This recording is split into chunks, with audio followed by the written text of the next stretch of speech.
Welcome, everyone, to a very, very, very exciting panel.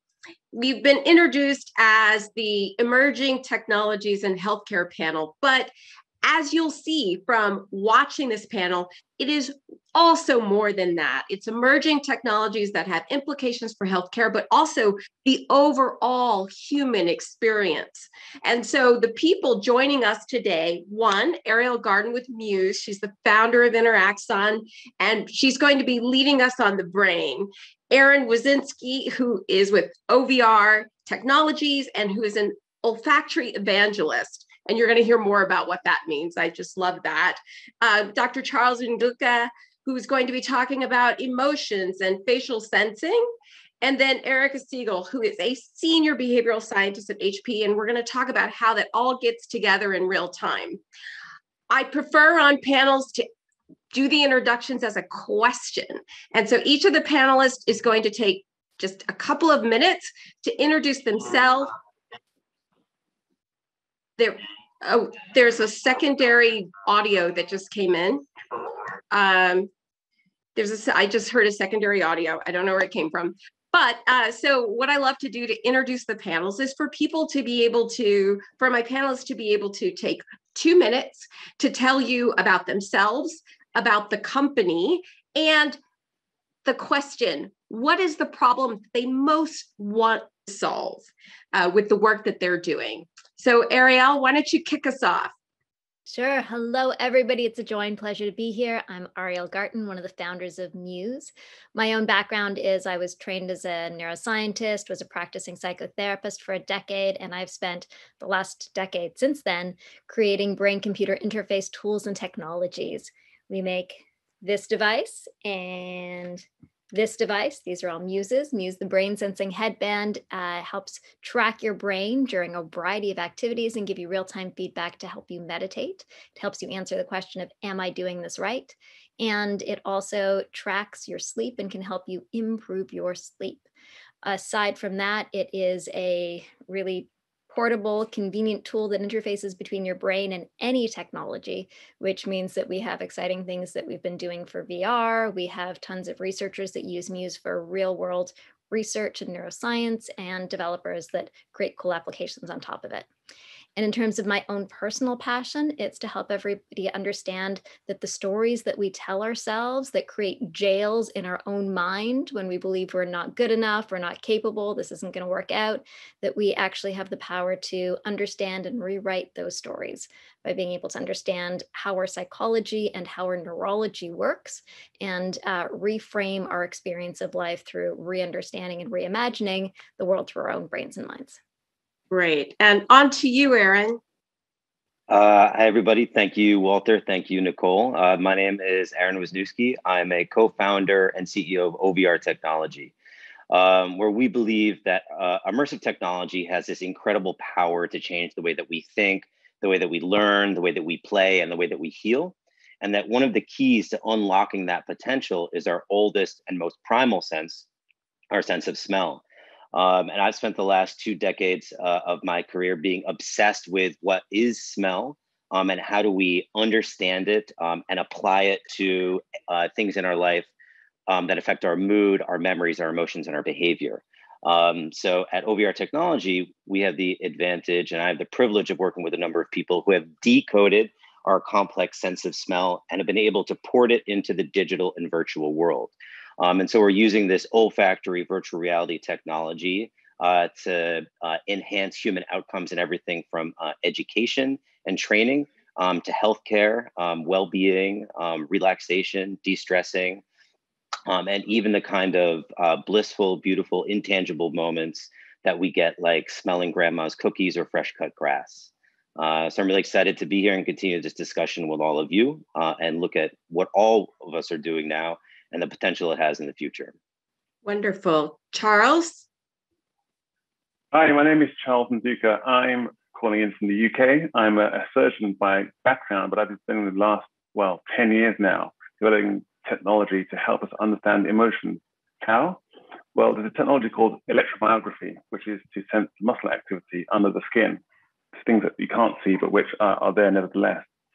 We've embedded the technology into a VR headset and incorporated within that heart rate and heart rate variability sensing. The reason for that is that it allows us to do a whole host of things, both for self-management, training one's emotions, how we respond to things. For researchers, this is the most amazing tool, research lab in a box, mapping what a person sees, what they hear to their responses, but also for what will become, I guess, the peloton of mental health, to allow people to really self-manage themselves, both their anxiety-related things, both resilience training, gaming, using facial expressions as input, autism. The options are just so vast, and I'm super excited about this and really can't wait to bring it out to the world. Wonderful. And then Erika. Hi, I'm Erika Siegel. I am a research scientist at HP Labs. I work on a team of other researchers and scientists, and together we have developed a new VR headset called the Reverb G2 Omnicept Edition. And part of that is essentially a series of series of sensors that feed into machine learning algorithms that me and my colleagues have developed to deliver real-time insights about mental states. So my training is in psychophysiology, which is essentially just making meaning of information from the body. And I was a pretty hardcore academic scientist for a really long time. I think on the order of 12 years. And, then I got to a place where I thought, we have these amazing sensors, these amazing technologies, but I don't feel like there's really good science to go along with it. We need there needs to be an injection of, behavioral science, affective science, cognitive science, so that people can take what we already know about human psychology and make meaning of it in real time. And so that's what we're doing. Right now, we have our first insight is cognitive load, which is essentially a real-time inference of mental effort. We have a couple of really exciting things coming down the pike for emotion and also facial expressions, actually. But we really think about Omnicept beyond just VR into just being able to inject behavioral science into sensor data so that people can make use of that information.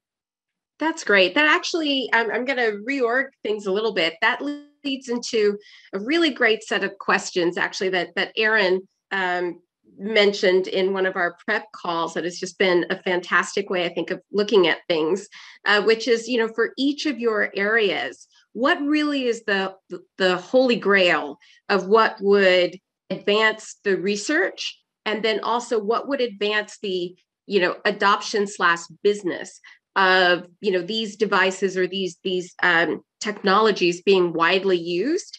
And we'll go back the opposite way, because Erika, you were just really getting into it. So for what you're working on, 2 holy grails, one on the research side in what you want to see in the world, and then one on the consumer adoption business side. What are the things that we need to see for this to really take off?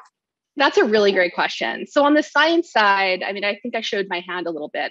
On the science side, what I really want to see is really great data, really good data with really good fidelity, and then the ability to essentially make meaning of the data in a scientific way. So that means for example, cognitive load, which is what I just said, just talked about very briefly. So we have a series of sensors, that are streamed in, and then really well-trained, high-powered, series of machine learning algorithms that then, predict in real time your mental effort. Well, cognitive load, believe it or not, is relatively easy to predict just because it tends to be so task-based. You're looking at a screen.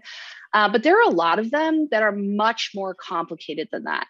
And so from a scientific perspective, I think that that having the really good data plus the really good science to deliver that would be amazing. From a product perspective, what I want is for consumers to feel like it is consistent with their subjective experience. It gives them insight into some background processes that they sort of don't really usually have access to. And it's reliable to them. Like they're like, oh yeah, that's a thing that sort of jives with a feeling that I have, like good sleep, for example, or, stress. Like this feels like it's predicting when I actually feel stressed and not predicting when I don't. That's what I think is the holy grail to unlock it, is getting to a place where users feel like it really speaks to their experience. Yeah, absolutely. You had asked a question before we came on about the sleep trackers that we're all using, and does it actually match? And that's really important, I think, for people to continue to use the products. Yeah, so I mean, Charles, people. Oh, sorry. No. I was just going to say, people like us are early adopters. We'll always use it, but I want my mom to pick it up and use it. Yeah, out of everybody on the call, whose parents are using sleep trackers? Any devices? Raise your hand. Anyone? Moms? Well, definitely Ariel, your mom's probably for sure using. Yes. Uses me. Yeah, totally. Okay, Charles, what's your holy grail? My holy grail for researchers is about making data as widely available as possible. I think one of the things that really holds the industry and the advancements back is that data is often siloed, and proprietary algorithms mean that it's very difficult for one to understand. When clinical biomarkers are being looking for adoption, there's a whole piece around making things explainable, making things validated, to be able to really understand what's inside that black box. And I think that's one thing that's going to be really challenging, because on the one side, researchers need to know what's there to be sure that it's actually working. And on the other side, the commercial drivers are forcing people to try and keep things within this closed fortress. On the consumer commercial side, I think it's about the recognition that one can't really have a one-size-fits-all approach. When I was a little kid, we had 3 TV channels in the UK, and obviously now we have many more. And now we have almost an infinite number of channels. If you look at Netflix, each person's recommendations are based on them and their past behaviors. And this is why I think that sometimes approaches taken where one algorithm is applied across the whole population, assuming that it will always mean the same thing. Clearly, that won't be the case. We get a good example of that if we think about even just a simple thing like a wristband for activity tracking. If you wear it on your left or your right hand, depending on what you're doing, you get different metrics for your so-called step count. So I think personalized approaches are the way forward. That's how everything else is going in the world in terms of clothing, food, TV, everything. And I think that same needs to apply also to consumer technology, to gaming, and to healthcare. Mm-hmm. Yeah, and I'll take a point when we get into the dinner party section. By the way, everyone, we do a dinner party section where we just all talk to each other, and as if we're at a dinner party. So in the dinner party section, we'll talk about ethics on that, personalization on that data. So Aaron, what's your holy grail? Sure. I'll start with the business holy grail, and that's pretty straightforward. Is OVR in every headset. Right. So we want olfactory technology built in at the infrastructure level. All immersive technology will have olfactory technology built into it, and all XR applications will in some way involve olfactory and sensory input. Now, of course, there is an economic upside to that, but the real reason for that is we want to make all of our digital experiences as rich, meaningful, and authentic as our real world experiences.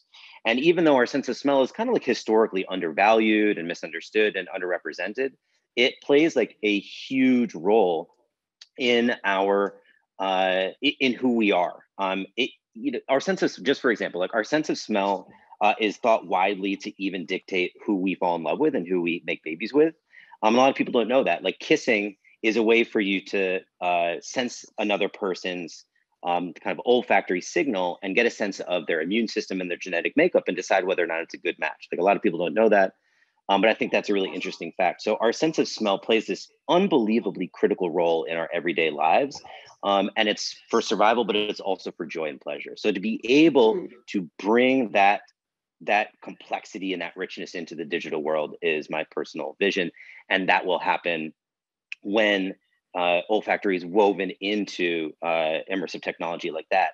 And there's this kind of like tension right now, right? Like, do we need it? Do we need olfactory technology in all our VR applications? And the answer is probably no.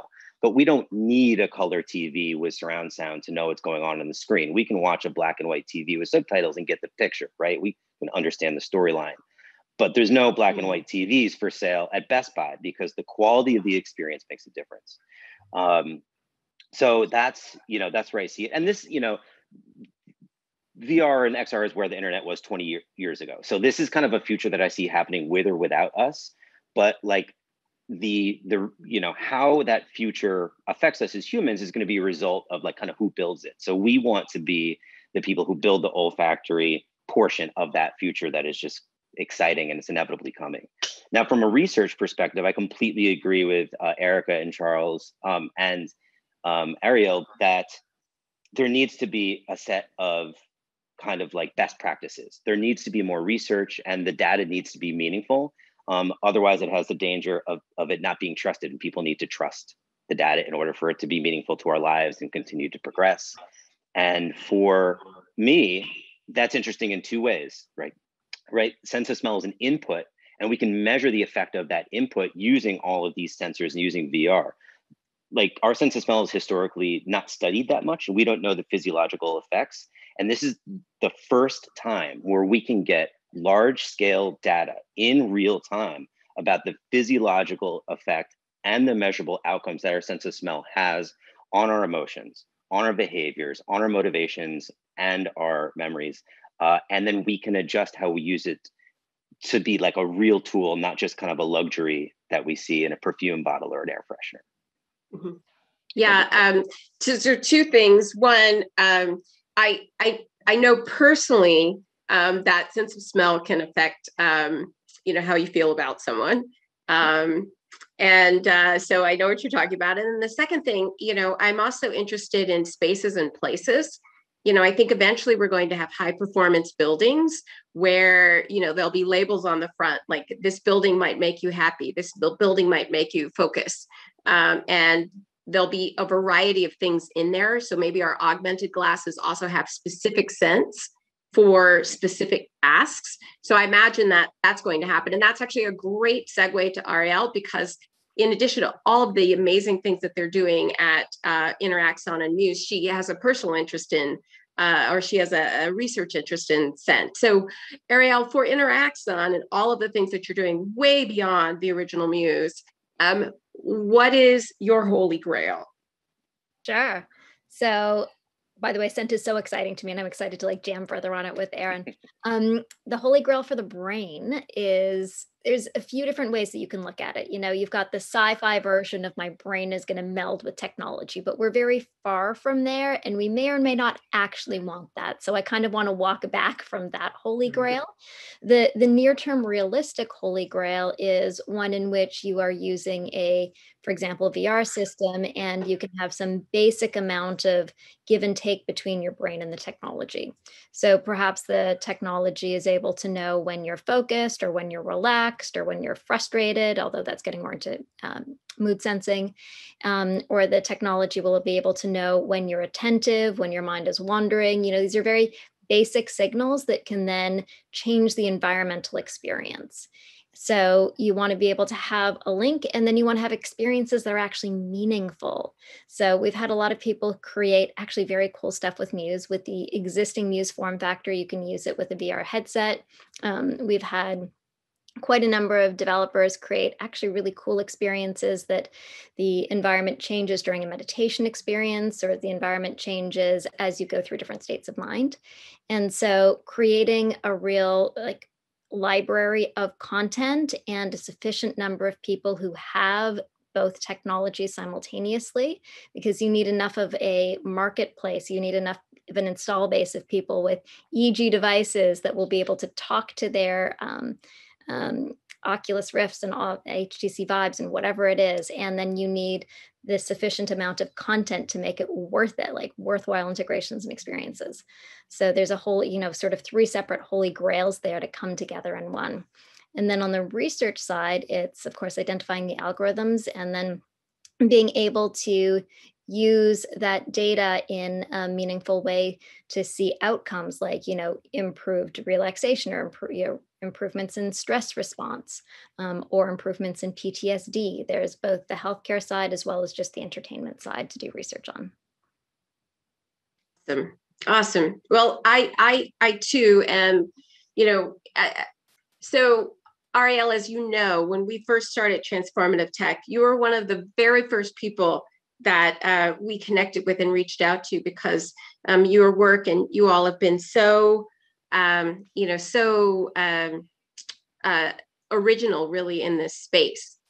So everyone, what we're about to do now is we're going to move into the dinner party section, because what we realized is that, you can, as people who are interested in these topics, you can listen to any of us talk on talks that we have online, but what you rarely ever get to see is the conversations that we have with one another and our interest in one another's projects.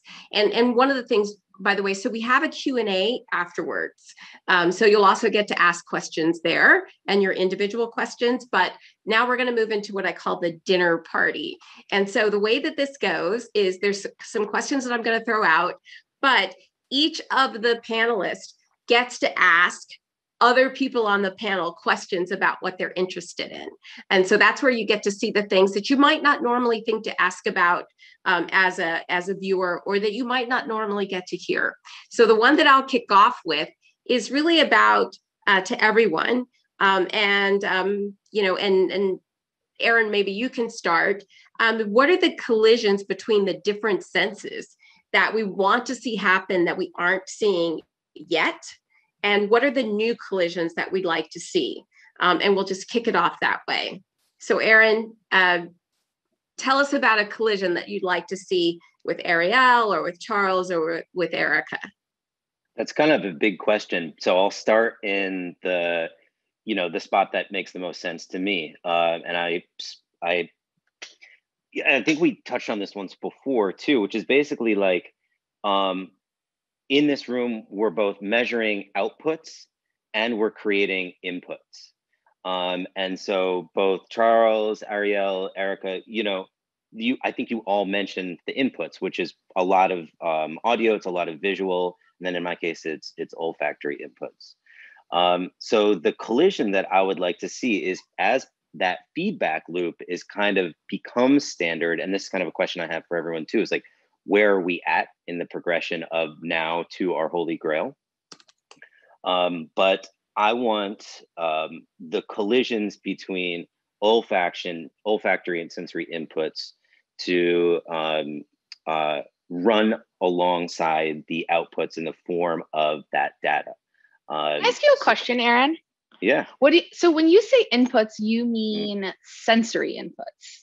Correct. You're not meaning like input, like data per se. Yep. You mean like olfaction exactly. or vision or audition or touch or like traditional. Okay. Yep, absolutely. So sensory, sure. Yep, 100% sensory inputs. And none of this like lives in a vacuum, right? Like we don't go out and only use one sense. And I don't, and I don't want to study scent in a vacuum either, because that's not really helpful. I want as many senses as involved as possible. And to study those in a little more like what we might call like real world scenarios, whatever that means is different depending on who you're studying, what you're studying. But I would love this like continuous feedback loop to involve olfaction a lot more and see what happens, because there's the opportunity to both measure how scent and other senses affects those, behavioral or psychological outputs. And then there's using that data, there's the opportunity to see how we can change those outputs by adjusting the inputs. Something tells me Ariel has something to add. Yeah, world example. So super cool study that was done by Dr. Moran Cerf. He actually used Muse with scent to impact people's PTSD responses. So he had veterans wearing the Muse to sleep, tracked when they were in REM state, and then being in REM state created the trigger to release various scents. And those scents had been previously associated with a relaxation response. Positive affect. Yes. So when the person was in REM state, he was able to change their dreams and then play trauma sounds like, loud crashes, etc., while presenting the scent, and in doing so help alleviate their PTSD. So this is something that we're actually looking into. So there's another woman at MIT, Judith, and she also has a beautiful body of research looking at, again, using the muse with scent. And so we're actively desiring and likely will produce something that creates a scent experience tagged with your EEG that allows you to then shift and change your memory, your experiences, etc. So like I'm super interested in this collision. Well, let me ask you a question though, because I think you made a really good point about wanting to have essentially you want to be able to change behavioral outcomes. As opposed to just I tend to get very focused on how people feel because that's what I care about. And, but what kind of behavioral outcomes did that study change? I can imagine, in other words, was there decreases in PTSD? Did they get better sleep? So I believe there was decreases in PTSD in that study. Wow. And then there was another study that demonstrated improvements in memory. Wow. Yeah. How did you create the original association, and how did you measure? It was Moran's study. We have to ask Moran exactly how he did it. Okay. Yeah, one of the things that's interesting and I think important is that, the process of, or the place of having humans who are healthy, happy, and fully alive and fully skilled, it's being human is not silo. And so one of the things that I loved about this panel that Walter put together, and then in talking to each of you, the way that we approach these things is that, humans are multidimensional. Our senses are multidimensional, and you can't make it a silo.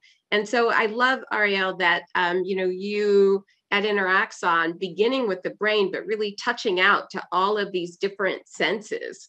You mentioned that to me years ago about the multimodal, multidisciplinary, multidimensionality of being human, and you guys are definitely doing it. I'm really curious, Charles, what's alive for you in collisions? Who do you want to collide with? It's funny that word collision because in my mind, it's we were talking about the input versus output. My output is your input, and that's what the collision is, isn't it? You have this calibration between the individual and the outside world around them, and it's that creates unity. Emotions aren't always supposed to be happy, aren't always supposed to be calm. It depends on the context, and you're supposed to map to your context. You're supposed to calibrate to that particular that position, and that's why I think this whole area is super exciting. The whole area of XR, because of that close coupling between sensory experience and response. Obviously, the ultimate aim is for prediction, to be able to actually have experiences that predict your needs and satisfy them. That's what technology is supposed to do. It's supposed to become uniting, again, a collision. And that's actually what gamification is about. It's about how do we, create an experience that then attaches a reward to it, where we have a different kind of input to encourage a different kind of output in this circular, cyclical way. So you can have gamification to any of these sensor systems. We gamify meditation. It's very effective. Yeah, exactly. And I mean, I guess some people think about things always have to be optimized for being calm and relaxed, but that's clearly not the case. What you want is flexibility to have a wider range of responses. Is that creates the resilience in life. I'm curious about your comment, Charles, although I think this is something we all probably have to deal with, which is, context with a capital C, right? Context is everything. And, when you're talking about things like sensors,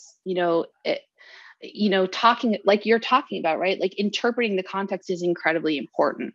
And so what is good for one may not be good for another. I mean, I think, Nicole, you had an idea of talking about personalization, the ethics of personalization, but the reality is that until we have information about these sort of micro contexts that, this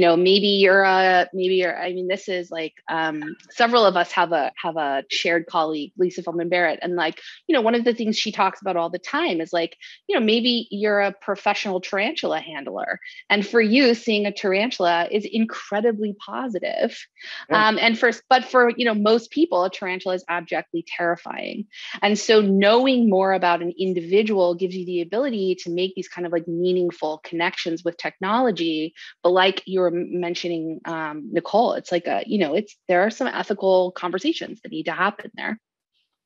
I have a question about that that is really for everyone. And Charles, you mentioned something earlier about, sharing data and sharing research, for like kind of like lifting the entire industry up so we can move forward like ethically and with good practices. But also, of course, there's not just, business and intellectual property considerations, but Erika, to your point, that data, who owns that data? Who owns your heartbeat? Who owns your pupil dilation? And how do we make sure that is getting shared as much as possible for the greater good, while paying really close attention to privacy and ethics? That's a great question. I feel like I've been talking a lot. I know so Ariel has got we've had this conversation. So yeah. Ariel. Yeah, I'm very obsessed with data privacy and ownership and agency. Agency's it, right? Impact your agency. So agency's it. You need to be able to rescind your data from the server at any time. You have to opt in for consent, not out. You have to have things in understandable language. If data is ever used with anybody else, it's only in the aggregate and only if you explicitly agree. So what we do is we have a research program. So your data's up on the server. You can rescind the server anytime. If you want to join our research program, then with your consent, the data can be shared in aggregate, de-identified with third parties like, Harvard, MIT, who we run studies with. So that's allowed us to create a context where we can move forward, like doing really interesting research with this large database without actually impacting a person's privacy. So that's been a very effective framework, but I'm keen to hear more.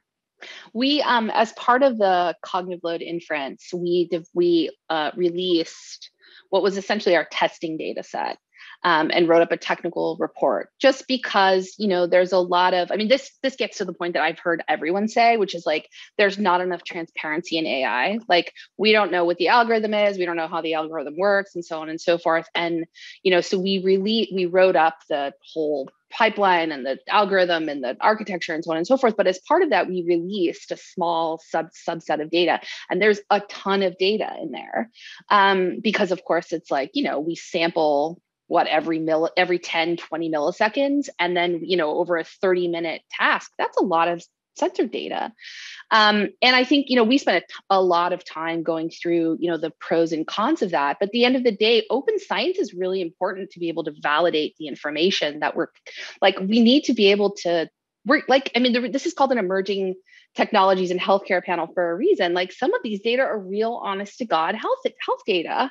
And so, we, for the group that we gave away, we spent a ton of time with those individuals, making sure they understood it's de-identified. It's unlikely anyone would be able to get it back to you, but, it felt worth it to us to be able to say, like, here's a big chunk of data so you guys can, see that what we did was what we did and, know it. But, I would love to go forward with every project and every product we work on, giving away a sample of data. But exactly like you're talking about, it's incredibly difficult. And every day I feel like there's some paper or some, new panel that, talks about the types of information you can infer from some of these sensors if you're being thoughtful about it. And it's scary. Yeah. I think the bottom line that many people, don't yet understand, but I think people are getting smarter and smarter about it, is that, from my perspective, we are actually already known. It's just not combined in a profile. Like, we're actually already known and knowable in many ways. And it's so one of the things that I often talk to people about is, the power of knowing yourself as well as an ad seller does, and then how do we make that, data available to people so that they can understand themselves but, they have to have data privacy. They have to have the ethics in place, and they have to have sovereignty over it. That's because right. For this technology to really do for people what it's going to be able to do, Ariel, you just talked about the ability to be able to, track our dream state and then use scent to help us, deal with our trauma or, reach our goals. Like all of those things, it's so incredibly powerful. And for people to really embrace it, especially as they're getting, I'm noticing with consumers, they're getting smarter and smarter about what's going on. And when people talk about GDPR or when people get fussy about email, I'm like, you have no idea what's coming. Like this, like email is nothing compared to the personalization of this data. And so in order for it to really, these products really to be as widespread, or these tools, let me call it that, these tools to really be as widespread, as humanity needs them to be, honestly, we have to get this part right. Charles, what are your thoughts? I think whenever I have a problem that's to do with technology, I always try and go, what is a predicate? There's always a predicate because there's nothing new under the sun. And so, in medicine, we have had the Human Genome Project, for example, where, what's more personal than your genetic code? And people participated in this, certainly in the early days when it was about just discovery. It was a new science, and people were donating because they wanted to help science. Where it becomes problematic is where there is an asymmetry between the free donation and people capturing things and monetizing it. And I guess it feeds back to what you're saying, Ariel, around sovereignty. We're quite happy to go to a park or to a beach and it's free for everyone to use. But when somebody's trying to stake a claim and profit over one part of it, that's where people are likely to get upset and want to disrupt the whole thing. And so it's really important that we thought these things out in advance because we know they're going to come. They always will. Yeah. Aaron, any thoughts?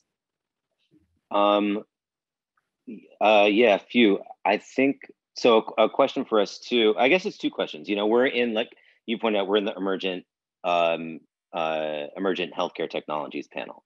So one of the things that we talk a lot about is a little bit of that tension or that friction between regulation and like breakthrough research, because we get some like really, really good research and we want to talk about it. We want to help people too, but there is, I think, sometimes a disconnect between regulatory bodies and the speed of innovation, of course, is like much quicker than the regulatory bodies, and that can be a hindrance for us. Really curious how you deal with it.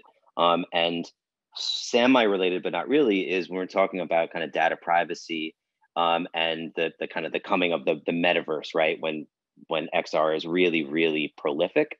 Do we want, who is driving that bus, right? Is it free for everyone? Is it just kind of everywhere? And if so, who's paying for it? Is it going to be data and advertising driven like the internet is a lot now? And what kind of action should we be taking as some of the early architects of the metaverse to steer it in a direction that might not be the same direction that the internet went, to kind of oversimplify it? Yeah, absolutely. I think part of it is what Erika has done, which is being so transparent with people about what's happening with their data as we're starting to figure it out. One of the things that doesn't often come up in these conversations that I think about too is also like absolutely like the answer for diversity of all kinds is personalization, because we're all very different. Even in the ways that we appear to be similar, we're incredibly different.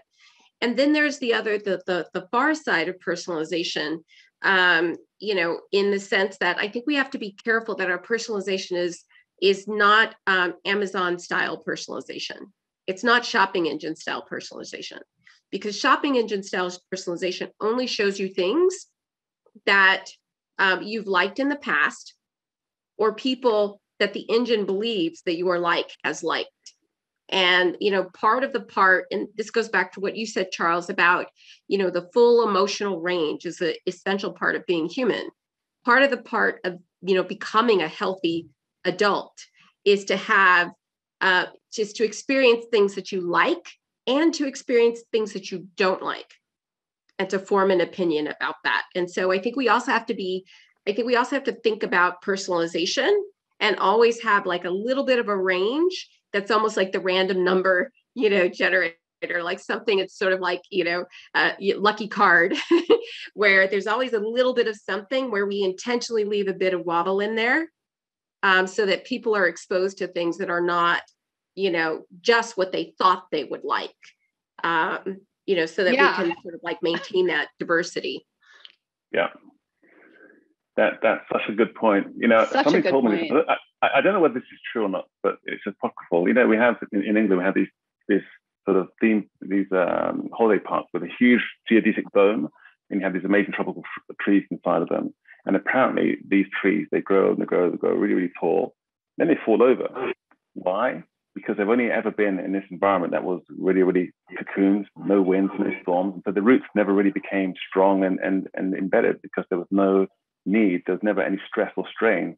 And it's that I think is quite a nice analogy around this idea of being exposed to things that aren't necessarily always just nice. It's just about the diversity of experiences. Yeah, I mean, actually, this is an olfaction one, which is that perfumers always say that the best smells have a little bit of stink. That's what makes something smell really good to you, is the complexity. Like there's always a little bit like an undernote of, rotting flesh or something terrible underneath the smell of the, rose and lilacs and whatever. And like, because we're complex, I mean, that's what we think smells good to us. Things that are predominantly good with a little taste of bad. Absolutely. We're in our last few minutes, and we're going to roll. If this has been as fascinating to you as it's been to me, we're going to roll into the Q&As. But what I want each of my panelists to be able to do is, you all talked about your Holy Grail. I'd like you to tell the audience watching us what they can do to participate in your Holy Grail, what they can do to help, what they can do to be a part of it. And so I'll start with you, Aaron. What can people do? The biggest thing for us, as both a company and an olfactory company, is adopt, right? Like, I can talk about smell all day, but the part of our brain that processes smell has no capacity for language.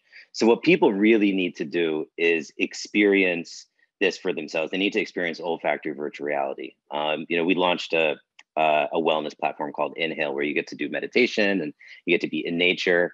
And people don't really get it until they try it and they're out in the woods, like smelling flowers and smelling trees. So if you have a personal relationship to smell, you talk about it all the time. Once you have a personal relationship to olfactory virtual reality, you're going to talk about it all the time too. And you're going to drive the research, you're going to drive the adoption, and you're going to drive the success state in the future. Awesome. So try it and talk about it. Okay, yes. Erika, what can people do to participate in your Holy Grail? I think people can demand more. People can demand more of the technology, and they can demand more of the people collecting data on the technology. I think that people feel like there's a secret, cabal of data collection and data selling that's going on behind all of their technology products. And the reality is, like, they can say no. Tell us no. Like, we want a roadmap of what makes you feel comfortable, what your threshold is for data sharing, what kind of information would be useful enough to you that it'd be worth it. Like, we've all circled around that. So I feel like demand more, I think is what I'd like to, Awesome. Ariel? Sure. So in the wide world of the brain, my ask for how to participate is to get to know your brain. It's got all sorts of fascinating things going on inside of it. So if you are a consumer, there are a number of devices in market that you can use to actually track what goes on in your brain and do real-time engagement and play with it.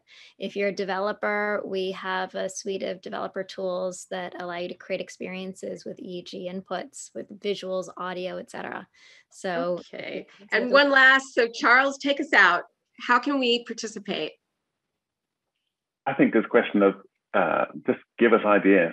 Tell us, what do you want us to create for you? We're here creating things. What do you want? We're here for you. Great.